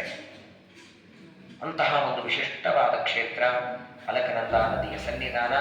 ಈ ಕ್ಷೇತ್ರದಲ್ಲಿ ನರನಾರಾಯಣ ರೂಪದಿಂದ ಪರಮಾತ್ಮ ಇರುವಾಗ ಏನಾಗತ್ತೆ, ಮುಂದೆ ನರ ರೂಪದಿಂದ ನಾರಾಯಣ ರೂಪದಿಂದ ತಪಸ್ಸು ಮಾಡುವ ರೀತಿಯಲ್ಲಿ ಪರಮಾತ್ಮ ಇದ್ದು ಊರ್ವಶಿಗೆ ವರವನ್ನು ಕೊಟ್ಟು ಊರ್ವಶಿ ದೇವಸ್ಥಾನವು ಈ ಕ್ಷೇತ್ರದಲ್ಲಿ ನಿರ್ಮಾಣವಾಗುತ್ತೆ. ಇದು ವಿಶಾಲ ಬದರಿ ಅಂತ ಬರೋದಕ್ಕೆ ಪುರಾಣದ ಹೆಸರು. ನಮ್ಮ ಸ್ವಾಮಿಗಳ ಹೆಸರು ಕೊಟ್ಟಿದ್ದಾರೆ. ಶಾಲ ಅನ್ನೋದಕ್ಕೆ ಲಿಂಗದೇಹ ಅಂತ ಅರ್ಥ. ಶಾಲ ಅಂದ್ರೆ ಲಿಂಗದೇಹ. ನಮಗೆ ಪ್ರತಿ ಬಾರಿ ಜನ್ಮ ಮರಣ, ತಾಯಿಯ ಗರ್ಭ, ದುಃಖ ಯಾಕಾಗತ್ತೆ ಹೇಳಿ? ಮತ್ತೆ ಮತ್ತೆ ನಾವೆಲ್ಲರೂ ತಾಯಿಯ ಗರ್ಭಕ್ಕೆ ಬರೋದಕ್ಕೆ ನಾವು ಮಾಡಿದ ತಪ್ಪುಗಳೇನು, ಪಾಪ ಏನು, ಕಾರಣ ಏನು? ಚಳಿ ಯಾಕಾಯಿತು? ತಣ್ಣೀರು ಸ್ನಾನ ಮಾಡಿದ್ದಕ್ಕೆ ನೆಗಡಿ ಯಾಕಾಯಿತು, ಬೆಳೆಯಲ್ಲಿಂದ ಕಾರಣ ಇದೆ. ಪ್ರತಿಯೊಂದಕ್ಕೂ ಒಂದು ಕಾರಣ ಇರುವಂತೆ ನಾವೆಲ್ಲರೂ ಸಂಸಾರದಲ್ಲಿ ತಿರುಗೋದಕ್ಕೆ ಪದೇ ಪದೇ ಹುಟ್ಟಿ ಬರೋದಕ್ಕೆ ಕಾರಣ ಏನು? 7 ಕಾರಣ. ಟೀಕಾಕೃತ್ಪಾದರು ಶ್ರೀಮನ್ಯಾಯ ಸುಧಾದಲ್ಲಿ ಹೇಳ್ತಾರೆ 7 ಕಾರಣ. ಅದರಲ್ಲಿ ಮೊದಲನೇದ್ದು ಕಾಮ, ಎರಡನೇದ್ದು ಕರ್ಮ, ಮೂರನೇದ್ದು ಅವಿದ್ಯ, ನಾಲ್ಕನೇದ್ದು ಲಿಂಗದೇಹ, ಐದನೇದ್ದು ಸ್ವಗುಣಾಚ್ಛಾದಿಕ ಅನ್ನುವ ಮಾಯ, ಆರನೇದ್ದು ಪರಮಾಚ್ಛಾದಿಕ ಅನ್ನುವ ಮಾಯ, ಏಳನೇದ್ದು ಭಗವಂತನ ಇಚ್ಛಾ. ಇದರ ಬಗ್ಗೆ ವಿವರಣೆ ಮಾಡಲಿಕ್ಕೆ 3 ಗಂಟೆ ಬೇಕು. ಇದೇನು ಟೀಕಾರಾಯರ ಮಾತು ಸುಧಾ ಗ್ರಂಥ, ಅದು ತುಂಬ ಚೆನ್ನಾಗಿದೆ. ಒಂದ್ಸಲ ಯಾವಾಗರೆ ಹೇಳ್ತೀನಿ. ಅದರಲ್ಲಿ 4ನೇದ್ದು ಲಿಂಗದೇಹ. ಲಿಂಗದೇಹ ಇರೋವರೆಗೂ ನಾವೆಲ್ಲರೂ ಮತ್ತೆ ಮತ್ತೆ ಜನ್ಮಕ್ಕೆ ಬರಬೇಕು. ಅದು ಯಾವಾಗ ಬಿಟ್ಟು ಹೋಗುತ್ತೆ ಹಾಗಾದ್ರೆ? ಶಾಲಾ ಅಂದ್ರೆ ಲಿಂಗದೇಹ ಯಾವಾಗ ಈ ಕ್ಷೇತ್ರಕ್ಕೆ ಬಂದು ಅಲಕ್ರಂದ ಸ್ನಾನ ಮಾಡಿ ಬದರಿ ನಾರಾಯಣ ದರ್ಶನ ಮಾಡಿಕೊಂಡ್ರೆ ಶಾಲಾ ಲಿಂಗದೇಹ ಅದನ್ನ ವಿ ಕಡಿತಾನೆ. ಆದ್ದರಿಂದ ಈ ಕ್ಷೇತ್ರಕ್ಕೆ ವಿಶಾಲ. ಲಿಂಗದೇಹವನ್ನ ಭಂಗ ಮಾಡಿ ಮತ್ತೆ ನಾವೆಲ್ಲರೂ ಸಂಸಾರಕ್ಕೆ ಬರದೆ ಇರುವಂತೆ ದೇವರು ಮಾಡುತ್ತಾನೆ ಅನ್ನೋದಕ್ಕೆ ಈ ಕ್ಷೇತ್ರಕ್ಕೆ ಪದೇ ಪದೇ ಯಾತ್ರೆಗೆ ಬರಬೇಕು. ಎಷ್ಟು ಬಾರಿ ಯಾತ್ರೆಗೆ ಬರ್ತೀರಿ, ಎಷ್ಟು ಬಾರಿ ಅಲಕ್ರಂದ ಸ್ನಾನ ಮಾಡ್ತೀರಿ, ಅಷ್ಟು ಬೇಗ ಲಿಂಗದೇಹ ಭಂಗ ಆಗತ್ತೆ. ಲಿಂಗದೇಹ ಭಂಗ ಆದರೆ ಮತ್ತೆ ನೀವು ಜನ್ಮ ಮರಣದ ಚಕ್ರದಲ್ಲಿ ಬೀಳೋದಿಲ್ಲ. ಇದು ನಮ್ಮ ಸ್ವಾಮಿಗಳಿಗೆ ನಿಜವಾಗಿಯೂ ಮುಂಬೈಯಲ್ಲಿ ಚಾತುರ್ಮಾಸದಲ್ಲಿ ಯಾರೋ ಒಬ್ರು ಕೇಳಿದ್ರು ಸ್ವಾಮಿಗಳಿಗೆ, ಅಲ್ಲ ಒಂದೊಂದು ಶಬ್ದಕ್ಕೆ 100 ಅರ್ಥ ಹೇಳ್ತೀರಿ, ಇದರ ಉದ್ದೇಶ ಏನು? ನೀವು ಪಂಡಿತರು ಅಂತ ತೋರಿಸೋದಕ್ಕೋ ಅಥವಾ ನಿಮ್ಗೆ ವ್ಯಾಕರಣ ಬರ್ತದೆ ಅಂತ ತೋರಿಸೋದಕ್ಕೋ ಅಥವಾ ಒಂದು ಶಬ್ದಕ್ಕೆ 100 ಅರ್ಥ ಹೇಳಿ ಬರ್ತದೆ ಅಂತ ತೋರಿಸೋದಕ್ಕೋ? ಸಹಜವಾಗಿ ಸ್ವಾಮಿಗಳನ್ನು ಒಳ್ಳೆ ಪ್ರಶ್ನೆ ಮಾಡಿದೆ. ಬಹಳ ಜನರಿಗೂ ಇದರ ಬಗ್ಗೆ ಗೊಂದಲ ಇದೆ. ನಾನೇ ಬಿಡಿಸ್ತೇನೆ ಅಂದರು. ಸ್ವಾಮಿಗಳಂದ್ರು ನಾನು ಪಂಡಿತ ಅಂತ ತೋರಿಸೋದಕ್ಕೂ ಅಲ್ಲ, ವಿದ್ಯಾಪೀಠದ ಓದಿ ನೀವು ತೋರಿಸೋದಕ್ಕೂ ಅಲ್ಲ, ನಾನು ಒಂದೊಂದು ಶಬ್ದಕ್ಕೆ ಅರ್ಥ ಹೇಳೋದು. ಯಾಕಂದ್ರೆ ನಮ್ಮ ಗುರುಗಳು, ನಮ್ಮ ಮೂಲ ಗುರುಗಳು ಶ್ರೀಮದ್ ಆನಂದ ತೀರ್ಥ ಭಗವತ್ಪಾದಾಚಾರ್ಯರು ವಿಷ್ಣು ಸಹಸ್ರನಾಮದ ಒಂದೊಂದು ಶಬ್ದಗಳಿಗೆ 100 ಅರ್ಥ ಹೇಳಿದರು ಅಂತ ಪ್ರವಚನದಲ್ಲಿ ಹೇಳಿದರೆ ಅನೇಕ ಜನ ನಂಬಲ್ಲದನ್ನ. ಸುಮಧ್ವಿಜಯದ 6ನೇ ಸರ್ಗದಲ್ಲಿ ಬರ್ತದೆ. ಆಚಾರ್ಯ ಕೇರಳಕ್ಕೆ ಬಂದಿದ್ರು. ಕೇರಳದಲ್ಲಿ ಅನೇಕ ಜನ ವಿದ್ವಾಂಸರು ಆಚಾರ್ಯ ಪ್ರಶ್ನೆ ಮಾಡ್ತಾರೆ. ಶ್ರೀಮದ್ ಆಚಾರ್ಯಗೆ ಅಂತಾರೆ, ನೀವು ವಿಷ್ಣು ಸಹಸ್ರ ಒಂದೊಂದು ಶಬ್ದಕ್ಕೆ 100 ಅರ್ಥ ಹೇಳಿ ಆಚಾರ್ಯ ಬರ್ತದಲ್ಲ, ಅಂದ್ರೆ ಒಂದು ಕರಾರು. ನಾನು ಅರ್ಥ ಹೇಳಿದ್ದಕ್ಕೆ ನೀವು ದಕ್ಷಿಣೆ ಕೊಡೋದು ಬೇಡ, ನಾನು ಹೇಳಿದ್ದರೆ ರಿಟರ್ನ್ ಒಪ್ಪಿಸ್ಬೇಕು ಅಂತ. ವಿಶ್ವಂ ವಿಷ್ಣುರ ವಷಟ್ಕಾರು ಅನ್ನುವಲ್ಲಿ ವಿಶ್ವಂ ಅನ್ನೋ ಶಬ್ದಕ್ಕೆ 20 ಅರ್ಥ ಹೇಳಿದ್ದಾರೆ. ಅಲ್ಲಿ ಕೂತವರೆಲ್ಲ ಅಂತಾರೆ ಮೊದಲನೇ ನೆನಪಿದೆಯಾ, 2ನೇ ಅರ್ಥ ಯಾವುದು, 3ನೇದು ಯಾವುದು, ಒಪ್ಪಿಸ್ಬೇಕಲ್ಲ ರಿಟರ್ನ್. ಶ್ರೀಮದಾಚಾರ್ಯರು ಒಂದು ಶಬ್ದಕ್ಕೆ 106 ಅರ್ಥ ಹೇಳಿದ್ದಾರೆ ಅಂತ ಅನೇಕರಿಗೆ ನಂಬಿಕೆ ಇಲ್ಲ. ಶ್ರೀಮದಾಚಾರ್ಯರ ಪೀಠದ ಮೇಲೆ ಕೂತ ನಾನೇ 106 ಅರ್ಥ ಹೇಳ್ತೇನೆ, ನಮ್ಮ ಗುರುಗಳು ಹೇಳ್ತಾರೆ ಅಂತ ನಂಬಿಕೆ ಬರಲಿ ಅನ್ನೋದಕ್ಕೆ ನಾನು 108 ಅರ್ಥ ಹೇಳ್ತೇನೆ ಹೊರತು ನಾನು ಪಾಂಡಿತ್ಯ ತೋರಿಸೋದಕ್ಕಲ್ಲ. ಅವರ ಅನುಗ್ರಹ, ಪದ್ಮನಾಭ ತೀರ್ಥರೇ ಮೊದಲಾದವರ ಅನುಗ್ರಹದಿಂದ ನಾನೇ ಒಂದೊಂದು ಶಬ್ದಕ್ಕೆ 106 ಅರ್ಥ ನಮ್ಮಲ್ಲಿ ನಿಂತು ಶಿವನಾಚಾರ್ಯ ನೋಡಿಸ್ತಾರಂದ್ರೆ ನಮ್ಮ ಜಗದ್ಗುರುಗಳಿಗೆ ಇದು ಅಸಾಧ್ಯ ಅಲ್ಲ ಅನ್ನೋದು ನಿಮ್ಮೆಲ್ಲರಿಗೆ ಮನವರಿಕೆ ಆಗಲಿ ಅನ್ನೋದಕ್ಕೆ 106 ಅರ್ಥ ಹೇಳ್ತೇನೆ ಹೊರತು ನನ್ನ ಪಾಂಡಿತ್ಯ ತೋರಿಸೋದಕ್ಕಲ್ಲ. ಅದ್ಭುತವಾದದ್ದು ವಿಷ್ಣು ಸಹಸ್ರನಾಮ, ಭಗವದ್ಗೀತೆ. ಅದನ್ನ ಈ ಕ್ಷೇತ್ರದಲ್ಲಿ ವಿಶೇಷವಾಗಿ ಬೆಳಗ್ಗೆ ನೀವು ನೋಡಿರಬಹುದು. ನಾವೆಲ್ಲರೂ ಶ್ರಾದ್ದ ಮುಗಿಸ್ಕೊಂಡು ಬಂದ ಮೇಲೆ ಕೊನೆಗೆ ನಾನು ಬಂದೆ, ನೀವೆಲ್ಲ ಬೇಗ ಬಂದ್ಬಿಟ್ಟಿದ್ರಿ. ಸುಮಾರು ಒಂದು 600 ಜನ ಗೀತಾ ಪಾರಾಯಣ ಬಂದಿದ್ರು. ನೋಡಿದ್ರಿ, ಕೆಂಪು ಡ್ರೆಸ್ ಹಾಕೊಂಡು ಗೀತಾ ಅಂತ ಬರ್ಕೊಂಡಿದ್ರು. ಎಲ್ಲರೂ ಅಲ್ಲಿ ಸುಮಾರು ಎಲ್ಲಾ ಘಾಟಗಳಲ್ಲಿ ಏನು ಕೂತಿದ್ರು, ಭಗವದ್ಗೀತಾ ಪಾರಾಯಣ ಮಾಡ್ತಾ ಸಂಪೂರ್ಣ 18 ಅಧ್ಯಾಯ ಪಾರಾಯಣ ಮಾಡಿ ಹೋಗಿದ್ದಾರೆ. ಸಾಕ್ಷಾತ್ ಪರಮಾತ್ಮನೇ ಉಪದೇಶ ಮಾಡಿದ ಪರಮ ದಿವ್ಯವಾದಂತಹ ಭಗವದ್ಗೀತೆ. ಇಲ್ಲಿ ನರನಾರಾಯಣರು ಬಂದ ಮೇಲೆ ಶ್ರೀಕೃಷ್ಣ ಪರಮಾತ್ಮ ದ್ವಾಪರದಲ್ಲಿ ದೇವಕಿಯ ಗರ್ಭದಿಂದ ಅವತಾರ ಮಾಡ್ತಾನೆ. ಮುಂದೆ ಅರ್ಜುನನಿಗೆ ಗೀತಾ ಉಪದೇಶ ಮಾಡಿದ. 18 ದಿನದ ಯುದ್ಧ ಆಯಿತು. ಕೃಷ್ಣಾವತಾರದ ಕೊನೆಯ ಸಂದರ್ಭ ಬಂದು ಬ್ರಹ್ಮದೇವರಂತಾರೆ ಕೃಷ್ಣಾವತಾರ ಮುಗಿಸುವಂದಾಗ ಕೊನೆಗೊಂದು ಕೆಲಸ ಇದೆ, ಮುಗಿಸ್ಕೊಂಡು ಬರ್ತೇನೆ ಅಂದ ಬ್ರಹ್ಮದೇವನಿಗೆ. ಏನದು ಕೊನೆ ಕೆಲಸ? ತನ್ನ ಏಕಾಂತ ಭಕ್ತನಾದ ಉದ್ಧವನಿಗೆ ಉಪದೇಶ ಮಾಡ್ತೇನೆ ಅಂತ. ಕೃಷ್ಣ ಪರಮಾತ್ಮ ಉದ್ಧವನಿಗೆ ಉಪದೇಶ ಮಾಡಿದ್ದೆ 11 ಸ್ಕಂದ ಭಾಗವತ. ಪರಮಾದ್ಭುತ ಅಂದ್ರೆ ಏನು? ಒಂದು ಬಾರಿ ಅದನ್ನು ಕೇಳಿ. ಈ 10-12 ದಿನ, ಅದು 7 ದಿನ ಸಪ್ತಾಹ ಮಾಡಿ ಬರೇ ಪ್ರಾರಂಭದ್ದು ಬೇಡ, 11 ಸ್ಕಂದ ಒಂದೇ ಕೇಳಿ. ನಾಳೆ ನೈಮಿಷಾರಣ್ಯದಲ್ಲಿ ಭಾಗವತ ಮಂಗಳ ಇದೆ. ಕಾರ್ತಿಕ ಮಾಸದಲ್ಲಿ ಸಂಪೂರ್ಣ 1 ವಾರ ದಿನಕ್ಕೆ 3-4 ಗಂಟೆ ಬರೀ 11 ಸ್ಕಂದ ಒಂದೇ ಪ್ರವಚನ ಇರುತ್ತೆ. ಕೇಳಿ ನೋಡಿ ನೀವು. ಅದರ ಹೆಸರೇ ಉದ್ಧವ ಗೀತಾ. ಉದ್ಧವನಿಗೆ ಉಪದೇಶ ಮಾಡಿದ ಮೇಲೆ ಪರಮಾತ್ಮ ಅಂತ ಇಲ್ಲಿರಬೇಡ, ಬದರಿಕಾಶ್ರಮಕ್ಕೆ ಹೋಗು ಅಂತ ಕಳಿಸಿಕೊಡ್ತಾನೆ. ಅಲ್ಲಿ ತೀರ್ಥಯಾತ್ರೆಗೆ ಬರುವ ಜನರಿಗೆ ನಾನು ನಿನಗೆ ಉಪದೇಶ ಮಾಡಿದ್ದನ್ನು ನೀನು ಎಲ್ಲರಿಗೂ ಉಪದೇಶ ಮಾಡುವಂತ ಪರಮಾತ್ಮ ಕಳಿಸ್ತಾನೆ. ಹಾಗಾಗಿ ಒಂದು ನಾರಾಯಣನ ಪ್ರತಿಮೆ, ಇನ್ನೊಂದು ನರನ ಪ್ರತಿಮೆ, ನಾರಾಯಣನ ಹೆಂಡತಿ ಲಕ್ಷ್ಮೀದೇವಿ 3, ಈ ಕಡೆ ಕುಬೇರ 4, ಆ ಕಡೆ ಉದ್ಧವ 5 ಪ್ರತಿಮೆ ಇವೆ ಅನ್ನೋದಕ್ಕೆ ಇದನ್ನ ಪಂಚಾಯತನ ಅಂತ ಕರೀತಾರೆ. ನೀವು ಬದ್ರಿನಾರಾಯಣ ಫೋಟೋ ತಗೊಂಡ್ರು ಪಂಚಾಯತನ ಅಂತ ಮೇಲೆ ಬರೆದಿರ್ತಾರೆ. 5 ಪ್ರತಿಮೆ ಒಳಗಿದೆ. ನಾಳೆ ಅಭಿಷೇಕಕ್ಕೂ ನೀವೆಲ್ಲ ಹೋಗ್ತೀರಿ. ಅಭಿಷೇಕಕ್ಕೆ ಕೂತಾಗಲ್ಲ ಏನಿದು ತಲ್ಲಿ ಯಾರು ಪ್ರಶ್ನೆ ಕೇಳುವಂಗಿಲ್ಲ, ಯಾಕಂದ್ರೆ ಮಂತ್ರ ನಡೆದಿರ್ತದೆ, ಗೊತ್ತಿರಬೇಕು. ಅವ್ರ ಒಳಗೆ ಎಷ್ಟು ದೇವರಿತ್ತು ಅಂತ ಗೊತ್ತಾಗ್ಲಿಲ್ಲ ಅಂದ್ರೆ. ಹಾಗಾಗಿ ಪ್ರಧಾನ ನಾರಾಯಣ ನಂತರ ಲಕ್ಷ್ಮಿ, ನರ ಶೇಷದೇವರು, ಈ ಕಡೆ ಕುಬೇರ, ಆ ಕಡೆ ಉದ್ಧವನ ಪ್ರತಿಮಾ. ಇನ್ನೊಂದು ಮಾತು ಮರಿಬೇಡಿ ನೀವು, ದೇವರು ಉದ್ಧವನಿಗೆ ಕಳಿಸುವಾಗ ಒಂದು ಮಾತು ಹೇಳ್ತಾನೆ. ಯಾಕೆ ನನ್ನನ್ನು ಬದಲಿಗೆ ಹೋಗಂತಿದ್ದಿ ಅಂದ್ರೆ, ಇಡೀ ಭರತ ಖಂಡದೊಳಗೆ ಪಾಪ ನಡೆಯದೇ ಇರುವ ಕ್ಷೇತ್ರ ಅಂದ್ರೆ ಬದರಿ ಕ್ಷೇತ್ರ. ಯಾಕಂತ ಕೇಳಿ, ಪಾಪ ಮಾಡೋದಕ್ಕೆ ಇಲ್ಲಿ ಉಳಿಬೇಕು. ಇಲ್ಲಿ ಯಾರು ಬಂದರು ಉಳಿಯಂಗೆ ಇಲ್ಲ. 1 ರಾತ್ರಿ 2 ರಾತ್ರಿ, ಇನ್ನು ಮೈನಸ್ ಇಲ್ಲ ಇಲ್ಲಿ. ಹಾಗಾಗಿ ಹೆಚ್ಚೊತ್ತು ಉಳಿಯಂಗೆ ಇಲ್ಲ ಜನ. ಇಲ್ಲಿ ಬಂದವರೆಲ್ಲ ಬೇಗ ಇಲ್ಲಿ ಖಾಲಿ ಮಾಡ್ಕೊಂಡು ಹೋಗ್ತಾರೆ. ಉಸಿರಾಟ ತೊಂದರೆ ಇದ್ದವರದ್ದು ಬರ್ಲಿಕ್ಕೆ ಹೋಗಲ್ಲ. ಹಾಗಾಗಿ ಪಾಪ ನಡೆದೇ ಇರುವ ಕ್ಷೇತ್ರ ಅಂದ್ರೆ ಅದು ಬದರಿ ಕ್ಷೇತ್ರ. ಇಡೀ ಬದರಿ ಕ್ಷೇತ್ರ ಬೇಕಾದ್ದು ನೋಡ್ಕೊಂಡ್ ಬನ್ನಿ. ಎಲ್ಲಾ ಕಡೆಗೆ ಉಳ್ಳಾಗಡ್ಡಿ ಬೆಳ್ಳುಳ್ಳಿ ಇಲ್ಲ, ದುಶ್ಚಟ ಇಲ್ಲ, ಯಾವ ಮದ್ಯಪಾನದ ಅಂಗಡಿಗಳಿಲ್ಲ. ಇವಾಗೇನೋ ಥಂಡಿಗೆ ಅಂತೀರೇನೋ ಮಾಡ್ತಿದ್ದಾರೆ, ಆದರೂ ಹೆಚ್ಚೊತ್ತು ಇರೋ ಹಂಗಿಲ್ಲ ಇಲ್ಲಿ. ಅದರಲ್ಲಿಯೂ ಇರೋದೇ ಒಂದು ಸಂವತ್ಸರದಲ್ಲಿ 6 ತಿಂಗಳು ಬಂದೇ ಇರ್ತದೆ. ಇರೋದೇ 6 ತಿಂಗಳು. ವಿಶೇಷವಾಗಿ ಬದರಿಕಾಶ್ರಮದಲ್ಲಿ ಇಲ್ಲಿ ನಾವೆಲ್ಲರೂ ಬಂದಾಗ ನಾವು ದೇವರ ಹತ್ರ ಪ್ರಾರ್ಥನೆ ಮಾಡೋದು. ಯಾತ್ರೆ ಮುಗಿಸ್ಕೊಂಡು ಮನೆಗೆ ಹೋಗುವಾಗ ಮತ್ತೆ ಬೆಂಗಳೂರಲ್ಲಿ ಒಂದು ಮನೆ ತಗೋತೇನೆ, ಸೈಟ್ ತಗೋತೇನೆ, ಕಾರ್ ತಗೋತೇನೆ, ಎಲ್ಲ ಬೇಡ. ಉದ್ಧವನನ್ನು ಕೂಡಿಸಿ ಉಪದೇಶ ಮಾಡಿದ ಕ್ಷೇತ್ರ, ನಾರಾಯಣ ರೂಪಿ ಪರಮಾತ್ಮ ತಪಸ್ಸು ಮಾಡಿದ ಕ್ಷೇತ್ರ. ಈ ಕ್ಷೇತ್ರಕ್ಕೆ ಹರಿ ವಾಯು ಗುರುಗಳ ಅನುಗ್ರಹದಿಂದ ಬಂದಿದ್ದೇವೆ. ಪರಮಾತ್ಮನೇ ಒಳಗಿದ್ದು ಪ್ರೇರಣೆ ಮಾಡಿ ಸಹಾಯಾತಿ ಪುರೋಯಾತಿ ಪುರ ಪ್ರೇರಯತೆ ಹರಿಹಿ. ನೀವೆಲ್ಲ ಅನ್ಕೊಂಡೇವಿ ಬದರಿ ಯಾತ್ರೆ ಮಾಡುವುದಕ್ಕೆ ದುಡ್ಡಿದ್ರೆ ಸಾಕು, ಫ್ಲೈಟ್ ಟಿಕೆಟ್ ಮಾಡಿಸ್ಕೊಂಡ್ಬಿಡ್ತೇವೆ. ಬೆಂಗಳೂರಿನಿಂದ ದಿಲ್ಲಿಗೆ ಬರೋದಕ್ಕೆ ಫ್ಲೈಟ್ ಟಿಕೆಟ್ ದುಡ್ಡಿದ್ರೆ ಸಾಕು ಅಂತ ಕೆಲವರಿಗಿದೆ. ನೋಡಿ, ದುಡ್ಡಿದ್ರೆ ಫ್ಲೈಟಲ್ಲಿ ಕೂಡ್ತೀರಿ. ಫ್ಲೈಟಲ್ಲಿ ಕೂಡ್ಲಿಕ್ಕೆ ದುಡ್ಡು ಬೇಕು, ಫ್ಲೈಟಲ್ಲಿ ಇಳಿಯೋದಕ್ಕೆ ಪುಣ್ಯ ಬೇಕು. ಪುಣ್ಯ ಇದ್ರೆ ಕೆಳಗೆ ಇಳಿತೀರಿ, ಇಲ್ಲ ಅಂದ್ರೆ ಅಹಮದಾಬಾದ್ ಲಂಡನ್ಗೆ ಹೋಗೋ ಫ್ಲೈಟ್ ಏನಾಯ್ತು, ಅದನ್ನ ಯಾರನ್ನ ಒಣಗಿಸೋದು ಬೇಡ.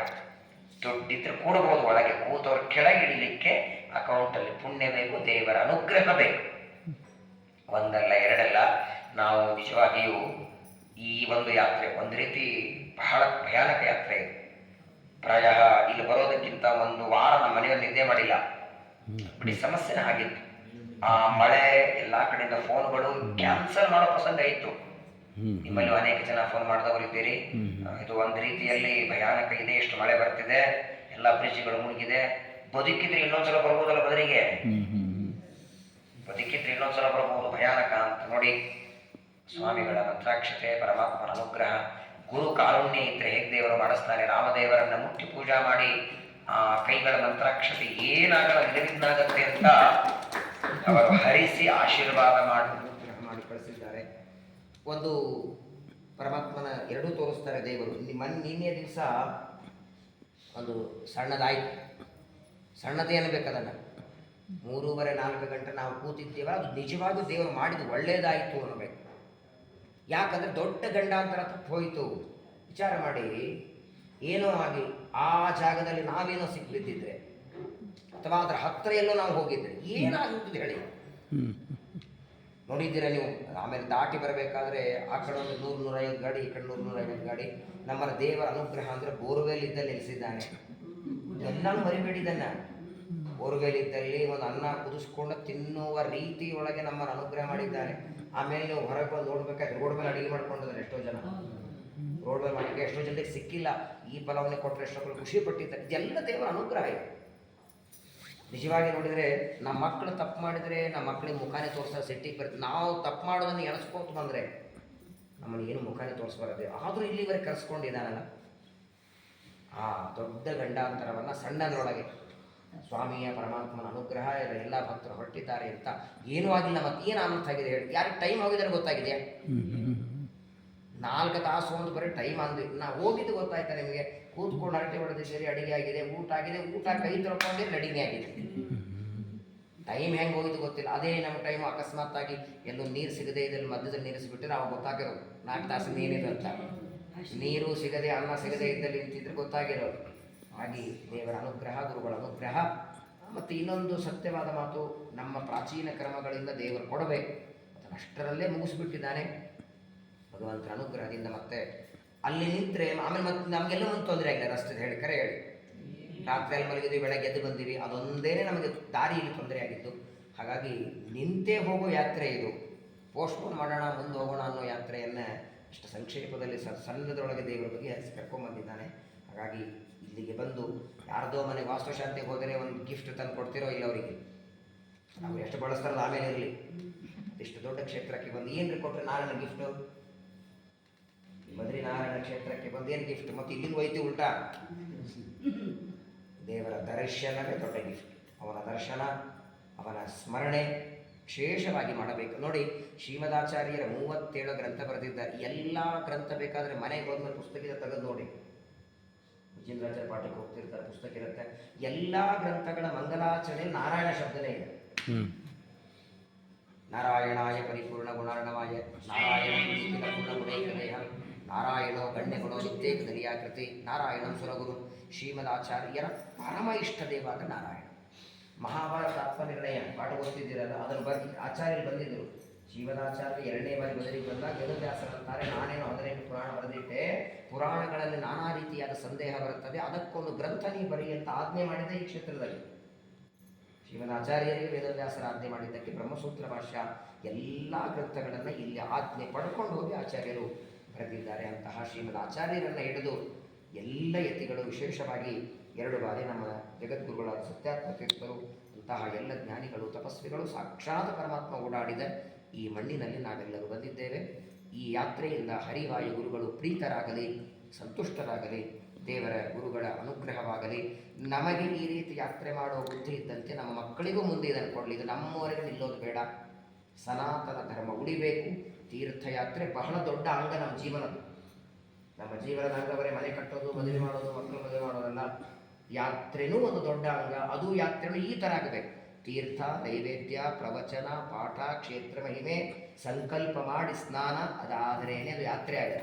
ಹೋಟೆಲ್ನಲ್ಲಿ ಉಳ್ಕೊಂಡು ಏನೋ ತಿಳ್ಕೊಂಡು ಏನೋ ಮಾಡ್ಕೊಂಡು ಹೋದರೆ ದೇವರ ಸ್ಮರಣೆನೇ ಬರಲಿಲ್ಲ ಅಂದರೆ ಅದು ಸರ್ವತ್ರ ಯಾತ್ರೆ ಆಗಲ್ಲ. ಅದು ಯಾತ್ರೆ ಆಗುವ ರೀತಿಯಲ್ಲಿ ಪರಮಾತ್ಮ ಅನುಗ್ರಹವನ್ನು ಮಾಡಲಿ ಅಂತ ದೇವರಲ್ಲಿ ಪ್ರಾರ್ಥನೆ ಮಾಡ್ತಾ, ಮೊನ್ನೆ ಬಂದ ಹರಿದ್ವಾರ ಯಾತ್ರೆ, ಶುಕಸ್ಥಳ ಯಾತ್ರೆ ಮೊದಲು ಶುಕಾಚಾರ್ಯರು ಪವಿತ್ರವಾದ ಸ್ಥಳದಲ್ಲಿ ಅಲ್ಲಿ ಮಾಡಿದ ಯಾತ್ರೆ, ಹರಿದ್ವಾರ ಯಾತ್ರೆ, ಈ ಬದರಿ ಯಾತ್ರೆ, ಮತ್ತು ನಾಳೆ ಹರಿದ್ವಾರ ಯಾತ್ರೆ. ಇದೆಲ್ಲ ಯಾತ್ರೆಗಳನ್ನು ನಾಳೆ ದಿವಸ ಹರಿದ್ವಾರದಲ್ಲಿ ನಾಡಿದ್ದು ಊರಿಗೆ ಹೋಗುವಾಗ ನಾವೆಲ್ಲರೂ ಸಮರ್ಪಣೆಯನ್ನು ಮಾಡೋಣ.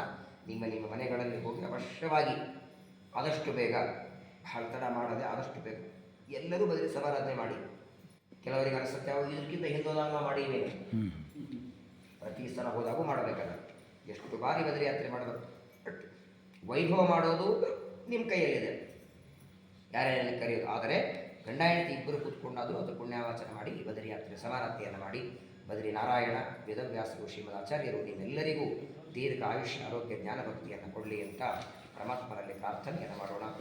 ಜೈ ಬದರಿ ವಿಶಾಲ ಭಗವಾನ ಕಿ ಜೈ, ವೇದವ್ಯಾಸ ಗುರು ಮಹಾರಾಜ ಕಿ ಜೈ, ಶ್ರೀಮದ್ ಆನಂದ ತೀರ್ಥ ಗುರು ಮಹಾರಾಜ ಕಿ ಜೈ, ಸತ್ಯ ಪ್ರಮೋದ ತೀರ್ಥ ಗುರು ಮಹಾರಾಜ ಕಿ ಜೈ, ಶ್ರೀ ಶ್ರೀ ರತ್ಯಾತ್ಮ ತೀರ್ಥ ಗುರು ಮಹಾರಾಜ ಕಿ ಜೈ.